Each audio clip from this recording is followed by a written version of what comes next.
ਸਤਿ ਸ਼੍ਰੀ ਅਕਾਲ ਜੀ। ਪੰਜਾਬ ਟੂਡੇ ਦੇਖ ਰਹੇ ਦਰਸ਼ਕਾਂ ਦਾ ਸਵਾਗਤ ਹੈ ਸਾਡੇ ਐਕਸਕਲੂਸਿਵ ਪ੍ਰੋਗਰਾਮ ਇਨਸਾਈਟਸ ਵਿਦ ਵਿਸ਼ਾਲ ਸੂਦ ਦੇ ਵਿੱਚ। ਸੋ ਪੰਜਾਬ ਦੇ ਵਿੱਚ ਕਣਕ ਦੀ ਫਸਲ ਦਾ ਨਵਾਂ ਰਿਕਾਰਡ ਹੈ। ਪੁਲਿਸ ਮੁਲਾਜ਼ਮਾਂ ਨੂੰ ਨਸ਼ਾ ਤਸਕਰਾਂ ਨੂੰ ਫੜਨ ਲਈ ਨਕਦ ਇਨਾਮ। ਜੋਧਪੁਰ ਦੇ ਵਿੱਚ ਤਣਾਅਪੂਰਨ ਸਥਿਤੀ ਤੇ ਉਸ ਤੋਂ ਇਲਾਵਾ ਸੁਪਰੀਮ ਕੋਰਟ ਦਾ ਬੇਨਾਮੀ ਕਾਨੂੰਨ ਤੇ ਫੈਸਲਾ, ਇਹਦੇ ਤੇ ਚਰਚਾ ਕਰਨਗੇ। ਸਾਡੇ ਨਾਲ ਮੌਜੂਦ ਨੇ founder and CEO of Punjab today channel Vishal Sood sir. ਸਤਿ ਸ਼੍ਰੀ ਅਕਾਲ ਸਰ। ਸਤਿ ਸ਼੍ਰੀ ਅਕਾਲ ਗੁਰਲੀਨ। ਸਰ, ਜਿਵੇਂ ਕਿ ਦੇਸ਼ ਕਣਕ ਦੀ ਫਸਲ ਦੀ ਖਰੀਦ ਦੇ ਟੀਚਿਆਂ ਨੂੰ ਪੂਰਨ ਕਰਨ ਦਾ ਸੰਘਰਸ਼ ਕਰ ਰਿਹਾ, ਪੰਜਾਬ ਦੇ ਨਾ ਸਿਰਫ ਇੱਕ ਵੱਡਾ ਯੋਗਦਾਨ ਪਾਇਆ ਹੈ, ਸਗੋਂ ਇੱਕ ਨਵਾਂ ਰਿਕਾਰਡ ਕਾਇਮ ਕੀਤਾ ਆਪਣੇ ਪਿਛਲੇ ਰਿਕਾਰਡਾਂ ਨੂੰ ਛੱਡ ਕੇ। ਪਹਿਲੀ ਵਾਰ ਹੋਇਆ ਕਿ ਪੰਜਾਬ 50% ਦਾ ਆંકੜਾ ਪੂਰਾ ਕਰ ਪਾਇਆ। ਗੁਰਲੀਨ, ਜਸਟ ਟੂ ਕਰੈਕਟ, 55% ਐਤਕੀ ਕੀਤਾ ਤੇ 50% ਦਾ ਆંકੜਾ ਪਹਿਲਾਂ ਵੀ ਇੱਕ ਵਾਰੀ ਪੰਜਾਬ ਨੇ ਕੀਤਾ ਹੋਇਆ 2016-17 ਚ ਜੀ। ਤੇ ਪਿਛਲੇ 10 ਸਾਲਾਂ ਚ ਰਫਲੀ 40% ਦੇ ਲਾਗੇ ਸਾਡੀ ਕੰਟਰੀਬਿਊਸ਼ਨ ਰਹੀ ਹੈ ਤੇ we should be proud of it ਕਿ ਅਸੀਂ ਅੰਨ ਭੰਡਾਰ ਹੈਗੇ ਹਾਂ ਪੂਰੇ ਦੇਸ਼ ਤੇ। ਪਰ ਮੈਂ ਇਹਨੂੰ ਇੱਕ ਹੋਰ ਤਰੀਕੇ ਨਾਲ ਵੇਖਣਾ ਚਾਹੂੰਗਾ ਕਿ ਸਾਡੀ ਕ੍ਰੌਪ ਡਾਇਵਰਸੀਫਿਕੇਸ਼ਨ ਹੋਵੇ। ਹੁਣ ਐਤਕੀ ਜਿਹੜੇ ਖਰੀਦ ਦੇ ਟੀਚੇ ਕਿਉਂ ਨਹੀਂ ਪੂਰੇ ਹੋ ਪਾ ਰਹੇ, ਉਹਦੇ ਦੋ ਰੀਜ਼ਨ ਨੇ। ਇੱਕ, ਜਿੰਨੇ ਵੀ ਪ੍ਰਾਈਵੇਟ ਟਰੇਡਰਸ ਨੇ ਉਹ ਜਾਣਦੇ ਨੇ ਕਿ ਯੂਕਰੇਨ 'ਚ ਕਣਕ ਦੀ ਜਿਹੜੀ ਐਤਕੀ ਆਪੂਰਤੀ ਪੂਰੀ ਨਹੀਂ ਕਰ ਪਾਏਗਾ ਪੂਰੀ ਦੁਨੀਆ ਦੀ, ਤੇ ਵੀਟ ਦੇ ਰੇਟ ਬਹੁਤ ਵਧਨੇ ਨੇ ਤੇ ਉਹਦੀ ਐਂਟੀਸਪੇਸ਼ਨ 'ਚ ਸਟੋਰ ਕਰਕੇ ਰੱਖਦੇ ਪਏ ਨੇ, ਉਹ ਬੈਟਰ ਰੇਟ ਦੇ ਰਹੇ ਨੇ, ਇਸ ਕਰਕੇ ਮੰਡੀਆਂ 'ਚ ਘੱਟ ਪਹੁੰਚ ਪਾ ਰਿਹਾ। ਤੇ ਦੂਜੀਆਂ ਸਟੇਟਸ ਦੇ ਵਿੱਚ ਪ੍ਰਾਈਵੇਟ ਪਲੇਅਰਸ ਕੋਲ ਜ਼ਿਆਦਾ ਫਰੀडम ਹੈ ਤੇ ਮੈਨੂੰ ਲੱਗਦਾ ਦੂਜੀਆਂ ਸਟੇਟ ਦੇ ਕਿਸਾਨ ਜਿਹੜੀ ਓਪਰਚੁਨਿਟੀ ਆਉਣੀ ਆ ਉਹਦਾ ਜ਼ਿਆਦਾ ਫਾਇਦਾ ਚੁੱਕ ਪਾ ਰਹੇ ਨੇ। ਤੇ ਪੰਜਾਬ ਦੇ ਵਿੱਚ ਪ੍ਰਾਈਵੇਟ ਪਲੇਅਰਸ ਦਾ ਇੰਨਾ ਮੇਜਰ ਰੋਲ ਨਹੀਂ ਰਿਹਾ, ਮੰਡੀ ਸਿਸਟਮ ਦੇ ਥਰੂ ਹੀ ਆਪਾਂ ਪਰਚੇਸ ਕਰਦੇ ਆਏ ਹਾਂ ਤੇ ਇਸ ਕਰਕੇ ਉਹ ਮੰਡੀ 'ਚ ਜ਼ਿਆਦਾ ਦੇ ਰਹੇ ਨੇ। ਈਵਨ ਜਿਹੜਾ ਪੰਜਾਬ ਫੂਡ ਸਪਲਾਈ ਦੇ ਜਿਹੜੀਆਂ ਮੰਡੀਆਂ ਨੇ ਉਹਦੇ ਵਿੱਚ ਰਫਲੀ 99 ਲੱਖ ਟਨ ਜਿਹੜੀ ਆਈ ਸੀ ਕਣਕ, ਉਹਦੇ 'ਚੋਂ ਆਲਮੋਸਟ 99 ਹੀ ਉਹਨਾਂ ਨੇ ਖਰੀਦ ਵੀ ਲਈ ਹੋਈ ਆ। 3 ਤਰੀਕ ਤੱਕ ਦਾ ਲੇਟੈਸਟ ਡਾਟਾ ਸੀ। ਹੁਣ ਦੂਜਾ ਕੁਐਸਚਨ ਇਹਨਾਂ 'ਚ ਵੇਖਣ ਵਾਲਾ ਇਹ ਵਾ ਡਾਇਵਰਸੀਫਿਕੇਸ਼ਨ ਆਫ ਕ੍ਰੌਪਸ। ਕਦੋਂ ਤੱਕ ਅਸੀਂ ਕਣਕ ਤੇ ਰਾਈਸ ਦੇ ਚੱਕਰ 'ਚ ਹੀ ਰਵਾਂਗੇ ਤੇ it is already having N effect on the health of R soil. ਸਾਡੀ ਸੋਇਲ ਦੀ ਹੈਲਥ ਦੇ ਉੱਤੇ, ਸਾਡੀ ਜ਼ਮੀਨ ਦੀ ਹੈਲਥ ਦੇ ਉੱਤੇ, ਪਾਣੀ ਦੀ ਜਿਹੜੀ ਹੈਗੀ ਆ ਉਹਦੀ ਹੈਲਥ ਦੇ ਉੱਤੇ। ਯੂਰੀਆ ਤੇ ਪੈਸਟੀਸਾਈਡ ਦੀ ਕੰਜ਼ੰਪਸ਼ਨ ਜ਼ਿਆਦਾ ਹੋ ਰਹੀ ਹੈ ਤੇ ਟੌਕਸਿਕ ਖੇਤੀ ਦੇ ਸਾਈਕਲ ਤੋਂ ਸਾਨੂੰ ਨਿਕਲਣਾ ਪਏਗਾ। We have to figure out ways ਕਿ ਅਸੀਂ ਹੋਰ ਕਿਹੜੀਆਂ ਫਸਲਾਂ ਕਰ ਸਕਦੇ ਹਾਂ ਤੇ ਜਿਹੜੀ ਸਾਡੀ ਕੰਜ਼ੰਪਸ਼ਨ ਹੈ ਉਹ ਵੀ ਡਾਇਵਰਸੀਫਾਈ ਹੋ ਜਾਏਗੀ। ਜੇ ਉੱਗੇ ਗਈਆਂ ਦੋ ਚੀਜ਼ਾਂ ਤੇ ਲੋਕੀ ਡਾਈਟ 'ਚ ਵੀ ਉਹ ਦੋ ਚੀਜ਼ਾਂ ਜ਼ਿਆਦਾ ਲੈਣਗੇ। ਇਹਦੇ ਨਾਲ ਸਾਡੀ ਨਿਊਟ੍ਰੀਸ਼ਨਲ ਵੈਲਿਊ, ਲੋਕਾਂ ਦੀ ਹੈਲਥ ਦਾ ਵੀ ਫਰਕ ਪਏਗਾ, ਜ਼ਮੀਨ ਦੀ ਹੈਲਥ ਵੀ ਇੰਪਰੂਵ ਹੋਏਗੀ। ਜਦੋਂ ਤੁਸੀਂ ਕ੍ਰੌਪ ਨੂੰ ਡਾਇਵਰਸੀਫਾਈ ਕਰਦੇ ਹੋ ਤੇ ਉਹਦੇ ਅੰਦਰ ਜਿਹੜਾ ਨਿਊਟ੍ਰੀਸ਼ਨ ਹੁੰਦੀ ਹੈ, ਜਿਹੜਾ ਪੋਸ਼ਣ ਹੁੰਦਾ ਹੈ, ਉਹ ਆਪਣੇ ਆਪ ਰੀਨਿਊ ਹੁੰਦਾ ਅਲੱਗ-ਅਲੱਗ ਫਸਲਾਂ ਨੂੰ ਜਦੋਂ ਤੁਸੀਂ ਉਹਦੇ 'ਚ ਲਾਉਂਦੇ ਹੋ। ਅਸੀਂ ਵੀ ਆਰ ਪ੍ਰਾਊਡ ਕਿ ਪੰਜਾਬ ਸਾਡਾ ਹਮੇਸ਼ਾ ਤੋਂ ਇੱਕ ਹੈਗਾ ਕਿ ਸਭ ਤੋਂ ਜ਼ਿਆਦਾ ਆਪੂਰਤੀ ਜਿਹੜਾ ਸਾਡੇ ਖਾਦੇ ਭੰਡਾਰ ਦੇ ਵਿੱਚ ਹਮੇਸ਼ਾ ਪੰਜਾਬ ਹੀ ਕਰਦਾ ਆਇਆ। ਬਟ ਹੁਣ ਪੰਜਾਬ ਨੂੰ ਥੋੜ੍ਹਾ ਜਿਹਾ ਇਹ ਵੀ ਵੇਖਣਾ ਪਏਗਾ ਕਿ ਅਸੀਂ ਡਾਇਵਰਸੀਫਾਈ ਕਿਵੇਂ ਕਰੀਏ ਤੇ ਇੰਡੀਆ ਨੂੰ ਵੀ ਵੇਖਣਾ ਪਏਗਾ ਕਿ ਬਈ ਆਪਾਂ ਹੁਣ ਹੋਰ ਕਿਹੜੀਆਂ ਫਸਲਾਂ ਵੱਲ ਜਾ ਸਕਦੇ ਹਾਂ ਜਿਹੜੀਆਂ ਜ਼ਿਆਦਾ ਹੈਲਦੀ ਨੇ, ਜਿਨ੍ਹਾਂ ਨੂੰ ਜ਼ਿਆਦਾ ਔਰਗੈਨਿਕ ਤੇ ਨੈਚੁਰਲ ਤਰੀਕੇ ਨਾਲ ਉਗਾਇਆ ਜਾ ਸਕਦਾ ਹੈ, ਇੱਕ ਸਾਇੰਟੀਫਿਕ ਤੇ ਪਲਾਨਡ ਤਰੀਕੇ ਨਾਲ। ਇਹ ਨਹੀਂ ਕਿ ਸ਼੍ਰੀਲੰਕਾ ਵਾਂਗੂ ਅਚਾਨਕ ਹੀ ਤੁਸੀਂ ਪੈਸਟੀਸਾਈਡ ਬੰਦ ਕਰ ਦਿਓ ਤੇ ਅਗਲੇ ਸਾਲ ਫਸਲਾਂ ਹੀ ਨਾ ਹੋਣ। ਜ਼ਮੀਨਾਂ ਨੂੰ ਵੀ ਹੌਲੀ ਦੁਬਾਰਾ ਪੋਸ਼ਕ ਬਣਾਉਣ ਦੀ ਲੋੜ ਹੈ। ਤੇ ਯੂਨੀਵਰਸਿਟੀਆਂ ਦਾ ਜੋ ਲਾਸਟ ਬਜਟ 'ਚ ਵੀ ਆਇਆ ਸੀ ਸੈਂਟਰਲ ਗੌਰਮੈਂਟ ਦੇ, ਯੂਨੀਵਰਸਿਟੀਆਂ ਦੇ ਸਿਲੇਬਸ 'ਚ ਅਪਗ੍ਰੇਡੇਸ਼ਨ ਦੀ ਲੋੜ ਹੈ, ਨਈ ਸਾਇੰਟੀਫਿਕ ਰਿਸਰਚ ਜਿਹੜੀ ਐਗਰੀਕਲਚਰ ਯੂਨੀਵਰਸਿਟੀਜ਼ ਨੇ, ਤੇ ਉਹਨਾਂ ਨਾਲ ਕਿਸਾਨਾਂ ਨਾਲ ਉਹਨਾਂ ਦੀ ਇੰਗੇਜਮੈਂਟ ਵਧਾਉਣ ਦੀ ਲੋੜ ਹੈ। ਇੱਕ ਖਾਨਾ ਪਹਿਲਾਂ ਤਾਂ ਦੇਖੋ ਜਦੋਂ ਗ੍ਰੀਨ ਰੈਵੋਲੂਸ਼ਨ ਆਇਆ ਸੀ, ਬਹੁਤ ਹੀ ਐਕਟਿਵਲੀ ਦਿਲ ਦੇ ਨਾਲ ਕਿਸਾਨਾਂ ਨੂੰ ਨਵੀਆਂ ਫਸਲਾਂ, ਨਵੀਆਂ ਚੀਜ਼ਾਂ ਦਿੱਤੀਆਂ ਗਈਆਂ, ਉਦੋਂ ਕ੍ਰਿਟੀਕਲ ਸੀ ਤੇ ਕਿਸਾਨਾਂ ਦੀ ਇਨਕਮ ਵਧੀ। ਹੁਣ ਜਿਹੜੀਆਂ ਯੂਨੀਵਰਸਿਟੀਆਂ ਨੇ, ਐਗਰੀਕਲਚਰ ਯੂਨੀਵਰਸਿਟੀ, ਉਹਨਾਂ ਦਾ ਸਮਹਾਓ ਉਹ ਕਿਸੇ ਦੂਜੀ ਦੁਨੀਆ 'ਚ ਪਹੁੰਚ ਗਈਆਂ ਤੇ ਕਿਸਾਨ ਕਿਸੇ ਦੂਜੀ ਦੁਨੀਆ 'ਚ ਨੇ। ਉੱਥੇ ਹੀ ਨਹੀਂ, ਉਹ ਆਪਣੀ ਫਸਲ ਜਿਹੜਾ ਕਿਉਂਕਿ ਮਿਨੀਮਮ ਸਪੋਰਟ ਪ੍ਰਾਈਸ ਕਾਰਨ ਉਹ ਹੀ ਉਗਾਈ ਜਾ ਰਹੇ ਨੇ। ਜੇ ਤੁਸੀਂ ਕਿਸਾਨ ਨੂੰ ਇਹ ਐਜੂਕੇਟ ਕਰੋ, ਉਹਨਾਂ ਨੂੰ ਜੇ ਸਪੋਰਟ ਕੀਤਾ ਜਾਵੇ, ਉਹ ਆਪਣੇ ਪਰ ਏਕੜ ਤੋਂ ਜ਼ਿਆਦਾ ਰੈਵਨਿਊ ਜਨਰੇਟ ਕਰ ਸਕਦਾ ਹੈ। ਤੇ ਯੂਨੀਵਰਸਿਟੀਆਂ ਨੂੰ ਆਪਣਾ ਰੀਚ ਆਊਟ ਪ੍ਰੋਗਰਾਮ ਵਧਾਉਣਾ ਪਏਗਾ। ਇਸ ਫੀਲਡ 'ਚ ਹੋਰ ਸਟਾਰਟਅਪਸ ਵੀ ਆਉਣ, ਨਵੀਂ ਟੈਕਨੋਲੋਜੀ ਵੀ ਆਵੇ, ਜਿਹੜੇ ਸਿਰਫ ਸਾਰੇ ਐਪ ਨਾ ਬਣਾਈ ਜਾਣ ਕਿ ਬਈ ਸ਼ਾਪਿੰਗ ਐਪ ਹੀ ਬਣਾਈ ਜਾ ਰਹੇ ਸਾਰੇ ਜਾਂ ਫਿਨਟੈਕ ਐਪ ਹੀ ਬਣਾਈ ਜਾ ਰਹੇ ਆ।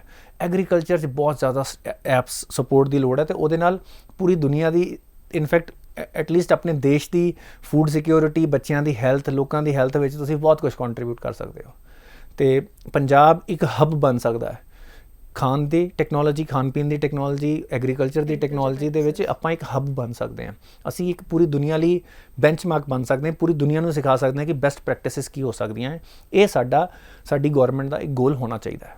ASI ਰੈਂਕ ਤੇ ਮੁਲਾਜ਼ਮ ਦਾ ਕਹਿਣਾ ਹੈ ਕਿ ਉਹਨਾਂ ਨੂੰ ਇਨਸੈਂਟਿਵ ਜਾਂ ਕੈਸ਼ ਰਿਵਾਰਡ 30 ਰੁਪਏ ਮਿਲਿਆ ਤੇ ਉਹਨਾਂ ਦੇ ਜੂਨੀਅਰ ਨੂੰ 25 ਰੁਪਏ ਤੇ ਉਹਨਾਂ ਦੇ ਸੀਨੀਅਰ ਨੂੰ 35 ਰੁਪਏ। ਇਹੋ ਜਿਹੇ ਸਮੇਂ ਦੇ ਵਿੱਚ ਇੱਦਾਂ ਦਾ ਇਨਸੈਂਟਿਵ ਜਾਂ ਕੈਸ਼ ਰਿਵਾਰਡ ਕੀ ਮਹੱਤਵ ਰੱਖਦਾ ਹੈ ਸਰ? ਦੇਖੋ, ਜਦੋਂ ਤੁਸੀਂ ਇਹ ਸਟੇਟਮੈਂਟ ਬੋਲੀ ਜਿਹੜੀ ਤੁਹਾਡੀ ਟੋਨ ਸੀ ਉਹਨੇ ਹੀ ਦੱਸਤਾ ਕਿ ਇਹ ਕੀ ਮਹੱਤਵ ਰੱਖਦਾ ਹੈ। ਤੇ ASI ਨੇ ਵੀ ਇਹੋ ਹੀ ਕਿਹਾ ਹੈ ਕਿ ਬਈ ਇਹ ਤੇ ਡੀਮੋਟੀਵੇਟ ਕਰਨ ਵਾਲੀ ਗੱਲ ਹੈ। ਤੇ ਮੈਨੂੰ ਨਹੀਂ ਲੱਗਦਾ ਪੁਲਿਸ ਨੂੰ ਕੈਸ਼ ਇਨਸੈਂਟਿਵ ਦੇਣ ਦੀ ਲੋੜ ਹੈ। ਇਹ ਜਿਹੜੀ ਪੁਲਿਸ ਦੀ ਸੇਵਾ ਭਾਵਨਾ ਹੈ ਉਸ ਭਾਵਨਾ ਦੇ ਵਿਪਰੀਤ ਹੈ ਜੀ। ਤੁਸੀਂ ਕੋਈ ਸੇਲਸ ਟਾਰਗੇਟ ਤਾਂ ਨਹੀਂ ਅਚੀਵ ਕਰਦੇ ਪਏ, ਤੇ ਇਹੋ ਜਿਹੇ ਕੈਸ਼ ਇਨਸੈਂਟਿਵ ਜਿਹੜਾ ਕੋਈ ਮੀਨਿੰਗ ਹੀ ਨਹੀਂ ਹੈ। ਤੁਸੀਂ ਜਿਹੜਾ ਬੰਦਾ ਵਧੀਆ ਕੰਮ ਕਰਦਾ ਉਹਨੂੰ ਉਹਦੀ ਗਰੋਥ ਦਿਓ, ਉਹਨੂੰ ਪ੍ਰਮੋਸ਼ਨ ਦਿਓ, ਉਹਦੀ ਸੈਲਰੀ ਵਧਾਓ, ਇਸ ਤਰ੍ਹਾਂ ਕਰੋ। ਪਰ ਇਹੋ ਜਿਹੇ ਕੈਸ਼ ਇਨਸੈਂਟਿਵ ਇੱਕ ਮਜ਼ਾਕ ਬਣ ਜਾਂਦੇ ਨੇ। ਤੇ ਇਹਦੇ ਨਾਲ ਕੀ ਹੁੰਦਾ ਕਿ ਕਿਸੇ ਨੇ ਇਹਨੂੰ ਸੀਰੀਅਸਲੀ ਤੇ ਲੈਣਾ ਨਹੀਂ ਹੈ। ਤੁਸੀਂ 5 ਲੋਕਾਂ 'ਚ 150 ਰੁਪਏ ਵੰਡਦੇ ਪਏ ਹੋ ਰੈਂਕ ਦੇ ਹਿਸਾਬ ਨਾਲ, ਹੈ ਨਾ। ਤੇ ਹੁਣ ਜਿਸ ਬੰਦੇ ਦੀ ਆਲਰੇਡੀ 70,000 ਸੈਲਰੀ ਹੈ ਉਹਨੂੰ 25 ਰੁਪਏ ਲੈ ਕੇ ਕੋਈ ਫਰਕ ਨਹੀਂ ਪੈਂਦਾ। ਤੁਸੀਂ ਉਹਨੂੰ ਰਿਵਾਰਡ ਕਰਨ ਦੇ ਬੈਟਰ ਤਰੀਕੇ ਨੇ। ਸਾਡੇ ਦੇਸ਼ ਦੇ ਬਹਾਦਰ ਜਾਂਬਾਜ਼ ਸਿਪਾਹੀ ਨੇ, ਇਹਨਾਂ ਨੂੰ ਤੁਸੀਂ ਰਿਵਾਰਡ ਕਰੋ ਰਿਕੋਗਨੀਸ਼ਨ ਨਾਲ, ਮੈਡਲ ਦੇ ਕੇ, ਅਵਾਰਡ ਸੈਰੇਮਨੀ, ਇਹਨਾਂ ਦੀ ਫੈਮਿਲੀ 'ਚ, ਇਹਨਾਂ ਦੇ ਮੁਹੱਲੇ 'ਚ ਇਹਨਾਂ ਦੀ ਰਿਸਪੈਕਟ ਹੋਵੇ, ਰਾਈਟ। ਇਹ ਤਰੀਕਾ ਵਾ ਇਹਨਾਂ ਨੂੰ ਇਨਸੈਂਟਿਵਾਈਜ਼। 30-35 ਰੁਪਏ ਨਾਲ ਕਿਸੇ ਨੇ ਮੋਟੀਵੇਟ ਨਹੀਂ ਹੋਣਾ, ਰਾਈਟ। ਤੇ ਜੇ ਤੁਸੀਂ ਸੋਚਦੇ ਹੋ ਪੈਸੇ ਨਾਲ ਹੀ ਮੋਟੀਵੇਟਡ ਨੇ ਤੇ ਫਿਰ ਤੇ ਉਹ ਤਸਕਰੀ ਚੱਲਣ 'ਚ ਉਹਨਾਂ ਨੂੰ ਜ਼ਿਆਦਾ ਫਾਇਦਾ। ਤੁਸੀਂ 35 ਰੁਪਏ ਦੇ ਰਹੇ ਹੋ, ਤੁਹਾਨੂੰ ਕੀ ਲੱਗਦਾ ਸਮਗਲਰ ਉਹਨੂੰ 29 ਰੁਪਏ ਦੇ ਰਿਹਾ ਸੀ, ਜਿਹਦੇ ਕਾਰਨ ਹੁਣ 35 ਲੈ ਕੇ ਉਹ ਛੱਡ ਦੇਗਾ ਸਮਗਲਰ ਦਾ ਸਾਥ। ਕੁਐਸਚਨ ਇਹ ਵਾ ਨਾ, ਜੇ ਤੁਸੀਂ ਕਹਿੰਦੇ ਹੋ ਕਿ ਪੈਸੇ ਦੇ ਇਨਸੈਂਟਿਵ ਨਾਲ ਕੰਮ ਕਰਨਾ ਹੈ, ਨਹੀਂ, ਇਹ ਉਹਨਾਂ ਦਾ ਫਰਜ਼ ਹੈ, ਉਹਨਾਂ ਨੂੰ ਨਿਭਾਉਣਾ ਚਾਹੀਦਾ ਹੈ। ਉਹਨਾਂ ਨੇ ਸਹੁੰ ਚੁੱਕੀ ਆ ਦੇਸ਼ ਦੀ ਸੇਵਾ ਦੀ, ਸਟੇਟ ਦੀ ਸੇਵਾ ਦੀ ਤੇ ਜਨਤਾ ਦੀ ਸੇਵਾ ਦੀ। ਤੇ ਇਹ ਆਪਣੇ ਜਿਹੜੇ ਪੁਲਿਸ ਫੋਰਸ ਹੈ ਜਾਂ ਆਰਮ ਫੋਰਸ ਹੈ ਉਹਨਾਂ ਨੂੰ ਪੈਸੇ ਨਾਲ ਇਨਸੈਂਟਿਵਾਈਜ਼ ਕਰਨਾ ਮੈਨੂੰ ਨਹੀਂ ਲੱਗਦਾ ਕੋਈ ਬਹੁਤ ਵਧੀਆ ਆਈਡੀਆ ਹੈ। ਤੇ ਸਪੈਸ਼ਲੀ ਤੁਸੀਂ ਆਫਕੋਰਸ ਜਿਹੜਾ ਸਭ ਤੋਂ ਬਹਾਦਰ ਹੈ, ਜਿਹਨੇ ਆਪਣੇ ਜੋਖਿਮ ਚੁੱਕਿਆ ਹੈ, ਉਹਨਾਂ ਲਈ ਕੋਈ ਵਧੀਆ ਸੈਰੇਮਨੀ ਕਰਕੇ ਕੁਝ ਵੱਡੇ ਅਵਾਰਡ ਰੱਖੋ। ਪਰ ਪੈਸਾ, ਆਪਣੇ ਫਰਜ਼ ਨੂੰ ਪੈਸੇ ਨਾਲ ਤੋਲਣਾ ਮੈਨੂੰ ਨਹੀਂ ਲੱਗਦਾ ਇੱਕ ਬਹੁਤ ਵਧੀਆ ਆਈਡੀਆ। ਸਰ, ਅੱਜ ਹੀ ਮੈਂ ਅਖਬਾਰ ਪੜ੍ਹ ਰਹੀ ਸੀ ਕਿ ਪੰਜਾਬ ਦਾ ਬਜਟ ਪੰਜਾਬ ਦੇ ਲੋਕ ਹੀ ਬਣਾਉਣਗੇ। ਦੇਖੋ ਅਗੇਨ ਇਹ ਮੈਨੂੰ ਲੱਗਦਾ ਹੈ ਕਿ ਇਹ ਬੜੇ ਇੰਪ੍ਰੈਕਟੀਕਲ ਜਿਹੇ ਸੋਲੂਸ਼ਨ ਨੇ। ਮੈਂ ਵੀ ਉਹ ਐਡ ਵੇਖੀ ਸੀ ਕਿ ਬਈ ਪੰਜਾਬ ਦੇ ਲੋਕ ਇਨਵੋਲਵ ਹੋਣ ਬਜਟ ਬਣਾਉਣ। ਦੇਖੋ ਇਲੈਕਸ਼ਨ ਤੱਕ ਡੈਮੋਕ੍ਰੇਸੀ ਹੁੰਦੀ ਹੈ, ਉਸ ਤੋਂ ਬਾਅਦ ਤੁਹਾਨੂੰ ਜ਼ਿੰਮੇਵਾਰੀ ਦਿੱਤੀ ਗਈ ਹੈ, ਤੁਸੀਂ ਸਾਰੀ ਜ਼ਿੰਮੇਵਾਰੀਆਂ ਆਊਟਸੋਰਸ ਨਹੀਂ ਕਰੀ ਜਾ ਸਕਦੇ। ਹੁਣ ਸਰਕਾਰ ਦਾ ਬਜਟ ਕੋਈ ਆਮ ਇਨਸਾਨ ਬਣਾ ਸਕਦਾ, ਇੱਕ ਨੋਰਮਲ CA ਵੀ ਨਹੀਂ ਬਣਾ ਸਕਦਾ, ਕਿਉਂਕਿ ਇਹਦੇ 'ਚ ਟੈਕਨੀਕੈਲਿਟੀਜ਼, ਰਿਕੁਆਇਰਮੈਂਟਸ, ਸਟੈਚੂਟਰੀ ਚੀਜ਼ਾਂ ਬੜੀਆਂ ਅਲੱਗ ਲੈਵਲ ਦੀਆਂ ਹੁੰਦੀਆਂ ਨੇ। ਇਹ ਐਕਸਪਰਟਸ ਦਾ ਕੰਮ ਹੈ। ਤੇ ਦੇਖੋ ਆਪਾਂ ਇਹ ਕਹਿ ਸਕਦੇ ਹਾਂ ਕਿ ਮਹਿੰਗਾਈ ਘੱਟ ਹੋਵੇ, ਰਾਈਟ, ਇੱਥੇ ਇਨਵੈਸਟਮੈਂਟ ਦੀਆਂ ਓਪਰਚੁਨਿਟੀਜ਼ ਹੋਣ, ਇੱਥੇ ਜੋਬ ਦੀਆਂ ਓਪਰਚੁਨਿਟੀਜ਼, ਅਸੀਂ ਤਾਂ ਇਹੋ ਹੀ ਕਹਿ ਸਕਦੇ ਹਾਂ। ਹੁਣ ਉਹ ਬਜਟ ਨੂੰ ਕਿਵੇਂ ਯੂਜ਼ ਕਰਨਾ ਹੈ, ਮੈਨੂੰ ਲੱਗਦਾ ਕਿ ਇਹ ਜ਼ਿਆਦਾ ਪ੍ਰੈਕਟੀਕਲ ਚੀਜ਼ ਨਹੀਂ ਹੈ। ਇੱਕ ਬਸ ਇੱਕ ਐਡਵਰਟਾਈਜ਼ਮੈਂਟ ਕਰਨ ਵਾਲੀ ਚੀਜ਼ ਹੈ ਕਿ ਅਸੀਂ ਲੋਕਾਂ ਨੂੰ ਇਨਵੋਲਵ ਕਰਦੇ ਪਏ ਹਾਂ। It is not the right way, it is your responsibility. ਤੁਹਾਡੇ ਜਿਹੜੇ ਬੈਸਟ ਐਕਸਪਰਟ ਨੇ, ਤੁਸੀਂ ਆਪਣੀਆਂ ਪਾਲਿਸੀਆਂ ਇਸ ਤਰ੍ਹਾਂ ਬਣਾਓ ਕਿ ਸਾਡੇ ਉੱਤੇ ਹੋਰ ਜ਼ਿਆਦਾ ਲੋਨ ਇੰਨੀ ਸਪੀਡ ਨਾਲ ਨਾ ਚੜ੍ਹਨ, ਅਸੀਂ ਆਪਣਾ ਲੋਨ ਰੀਪੇ ਕਰਨ ਦੀ ਕੈਪੈਸਿਟੀ, ਕੈਪੀਟਲ ਇਨਵੈਸਟਮੈਂਟ ਜ਼ਿਆਦਾ ਕਰੋ। ਤੁਸੀਂ ਐਕਸਪਰਟਸ ਬੁਲਾਓ ਨਾ, ਜਿਹੜੇ ਇਸ ਫੀਲਡ ਦੇ ਐਕਸਪਰਟ ਨੇ, ਉਹਨਾਂ ਦੀ ਰਾਏ ਲੈ ਕੇ। ਇਕੋਨੋਮਿਸਟ ਨੂੰ ਬੁਲਾਓ। ਹੁਣ ਸਟੇਟ ਦਾ ਬਜਟ ਇਕੋਨੋਮਿਸਟ ਤੇ ਤੁਹਾਡੇ ਫਾਈਨੈਂਸ ਦੇ ਟੌਪ ਨੌਚ ਐਕਸਪਰਟਸ ਬਣਾਉਣਗੇ, ਟੌਪ ਬਿਊਰੋਕਰੇਟਸ ਬਣਾਉਣਗੇ, ਕਿ ਤੁਸੀਂ ਉਹਨੂੰ ਤੁਸੀਂ ਕਿਸੇ ਆਮ ਬੰਦੇ ਨੂੰ ਦੋਗੇ, ਉਹਨੂੰ ਕਹਿੰਦੇ ਜੀ ਤੁਸੀਂ ਆਪਣੇ DC ਨੂੰ ਜਾ ਕੇ ਸਲਾਹ ਦੇ ਆਓ। How will it work? This is not practical. And I think government ਨੂੰ ਹੁਣ ਗਰਾਊਂਡ ਲੈਵਲ 'ਤੇ ਆਪਣੇ ਕੰਮਾਂ 'ਤੇ ਜਿਹੜੀ ਜ਼ਿੰਮੇਵਾਰੀ ਉਹਨਾਂ ਦੀ ਉੱਤੇ ਫੋਕਸ ਕਰਨ ਦੀ ਲੋੜ ਹੈ। ਤੇ ਤੁਸੀਂ ਇਹ ਸਮਝਦੇ ਹੋ ਸਾਡੀ ਨੀਡ ਕੀ ਹੈ, ਇਸੇ ਕਰਕੇ ਤੁਹਾਨੂੰ ਚੁਣਿਆ ਗਿਆ ਹੈ। ਜੀ, ਆਪਾਂ ਇਹੋ ਹੀ ਉਮੀਦ ਰੱਖਦੇ ਹਾਂ ਕਿ ਸਾਡੀ ਸਰਕਾਰ ਜਾਣਦੀ ਹੈ, ਸਾਡੇ ਰਹਿਨੁਮਾ ਸਾਡੇ ਜਾਣਦੇ ਨੇ ਕਿ ਸਾਨੂੰ ਕੀ ਚਾਹੀਦਾ, ਤੇ ਉਹ ਚੀਜ਼ ਉਹ ਸਾਨੂੰ ਡਿਲੀਵਰ ਕਰਨਗੇ। ਤੇ that is what we are looking for in the in our government। ਜੀ ਸਰ, ਅਗਲੇ ਸੈਗਮੈਂਟ ਵੱਲ ਚੱਲਦੇ ਹਾਂ, national international updates. Sir, according to World Press Freedom Index, India becomes one of the most dangerous nations for media. Look, I don't agree with that report. Right? How does it become dangerous? We are in the field of media. We have absolute freedom to say what we want to say. अब अगर कुछ channel किसी party का साथ देना, कोई opposing party का, कोई रूलिंग पार्टी का अगर साथ देना चाह रहे हैं, तो चैनल्स खुद अपनी वो फ्रीडम गंवा रहे हैं, राइट। देयर इज़, और ये एक नरेटिव मैं हमेशा से बोलता आया हूँ कि हमारे देश में फ्रीडम ऑफ स्पीच है। जिस तरह की बातें आप गवर्नमेंट के अगेंस्ट यहाँ पे सुन सकते हैं, दूसरे देशों में नहीं है।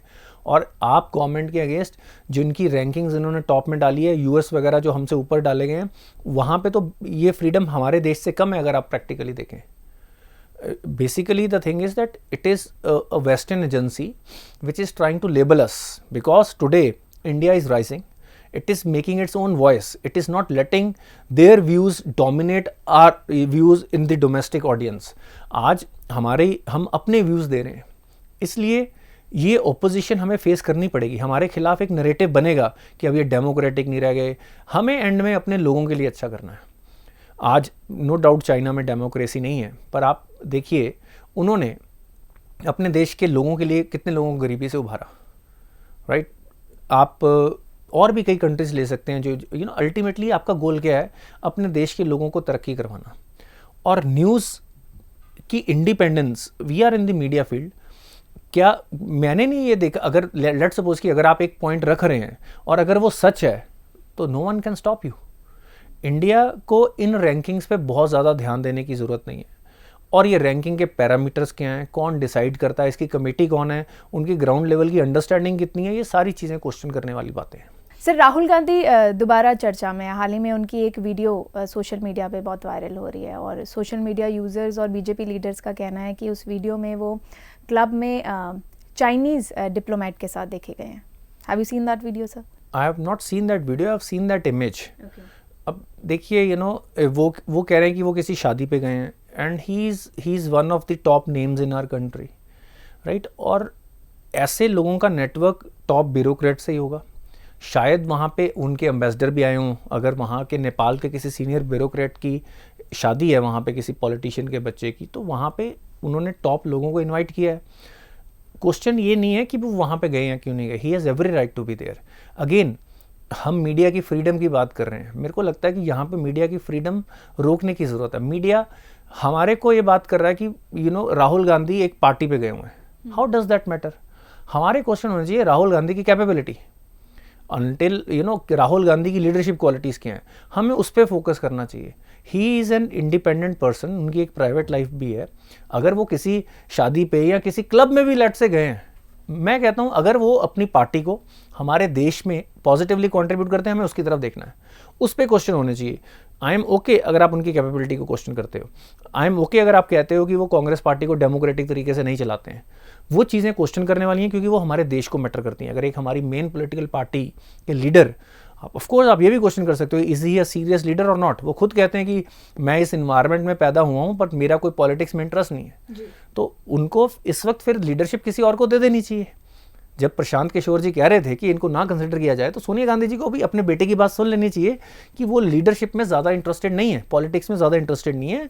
तो अगर वो नेपाल वगैरह घूमना चाहते हैं तो उनको भी उनकी लाइफ की फ्रीडम मिले, बट प्रेस के पर्सपेक्टिव से और हमारे देश के पर्सपेक्टिव से ये मेजर इशू नहीं है। ऑफ कोर्स कुछ लोग ये कह रहे हैं कि क्या उन्होंने चाइनीज़ एम्बेसडर को तो नहीं, there is no proof of that. So बाकी सब कुछ स्पेकुलेशन है, right, until there is proof कि उन्होंने कोई नेशनल सीक्रेट्स या कुछ उसके ऊपर कॉम्प्रोमाइज़ किया है। Otherwise it is just one person going to a party, how does it matter. अब ये पॉलिटिकल पार्टीज आप इन डिस्कशंस में लोगों को बिजी कर देती हैं। तो पंजाब टुडे का ये काम है कि हम कोर मुद्दों पे ही रहें। कांग्रेस जिस स्टेट में है वहाँ पे लॉ एंड ऑर्डर कैसा है, वहाँ पे बेसिकली पेट्रोल प्राइजेस क्या चल रहे हैं, इकोनॉमिक ग्रोथ कैसी हो रही है, वहाँ पे कम्युनल हार्मनी कैसी है, वो वहाँ पे इन्वेस्टमेंट्स कैसी लेके आ रहे हैं। हमें राहुल गांधी से बस यही सवाल पूछने हैं, 2024 के लिए उनका क्या प्लान है, देश के लिए क्या विजन है, क्योंकि वो एक मेजर ओपोजिशन पार्टी के लीडर हैं। यही सवाल हमने उनसे पूछने हैं। अगर वो काठमांडू या होनोलुलु या जहाँ भी पार्टी पे जाते हैं, लेट इट बी। सर, आखिरी सवाल, जोधपुर में तनावपूर्ण स्थिति, क्लैश के दौरान 10 और क्षेत्रों में अधिकारियों को कर्फ्यू लगाने के लिए प्रेरित किया गया। इसके अलावा इंटरनेट सर्विसेज भी सस्पेंड की गई। अब ये क्वेश्चन है जो राहुल गांधी से पूछना चाहिए कि जोधपुर में, राजस्थान में उनकी सरकार है, तो वहाँ पे हार्मनी क्यों नहीं है। लॉ एंड ऑर्डर स्टेट की रिस्पॉन्सिबिलिटी है, ऐसा वो कैसे हो रहा है। This is the question that should be asked from Rahul Gandhi, rather than कि वो काठमांडू में किसी क्लब में थे। तो ये बेसिकली ये जो सांप्रदायिक तनाव जो आर्टिफिशियली क्रिएट किया जा रहा है, इससे हम लोगों को ही बचने की ज़रूरत है। हमें अवेयर होने की ज़रूरत है कि हमारे देश में कुछ फोर्सेस एक्सटर्नल फोर्सेस हो, चाहे कोई पॉलिटिकल फोर्स हो, वो ऐसा इन्वायरमेंट क्रिएट ऐसा दिखाना चाहती है कि इंडिया समहाउ उसमें फ्रीडम नहीं रह गई है प्रेस की, उसमें समहाउ मेजॉरिटेरिज्म चल रहा है, उसमें आपस में भाईचारा नहीं रहा है, वो एक रिलीजियस मेजॉरिटी वाली स्टेट बनती जा रही है। ऐसी चीज़ें दिखाने की कोशिश की जा रही है जिससे भारत का नाम खराब किया जा रहा है। जैसे पंजाब में हिंदू सिख भाइयों ने किया, जो उन्होंने जॉइंट स्टेटमेंट्स दी, जितनी जल्दी चीज़ें कंट्रोल में आई, I think that should be a source of inspiration. देखो, किसी को भी गुमराह किया जा सकता है, चाहे वो हिंदू हो, मुस्लिम हो, सिख हो, कुछ लोगों को गुमराह किया जा सकता है। हमारी गवर्नमेंट की और हम लोगों की, हमारा जो आपस का बिहेवियर है वो डिफाइन करेगा कि उसका इम्पैक्ट क्या आता है। तो ये अब इसके अभी इस पे चल रहा है कि किस कारण से ये दंगे हुए, किसने इंस्टिगेट किए, उसके बेसिस पे हम कह सकते हैं कि किसकी गलती थी। पर लॉ एंड ऑर्डर को प्रीएम्प्टिव और प्रोएक्टिव रहने की ज़रूरत है कि भाई अगर आपको लगता है, क्योंकि इंटेलिजेंस होती है आज की डेट में, जब हमारे पूरे देश पे ये खतरे की तरह चीज़ बन गई है कि देश को बदनाम करने की कोशिश की जा रही है कि यहाँ पे समहाउ सांप्रदायिक जो यूनिटी है वो कम हो गई है, जबकि ऐसा कुछ नहीं है। आज हमारे लोग ज़्यादा पढ़े लिखे हैं, आज हमारे लोग ज़्यादा अवेयर हैं, उनको पता है कि धर्म के नाम पे लड़ने में, आप किसी भी आदमी से पूछ लीजिए, आज ज़्यादा लोग ये बोलेंगे कि धर्म पे लड़ने की ज़रूरत नहीं है, नेशनलिज्म।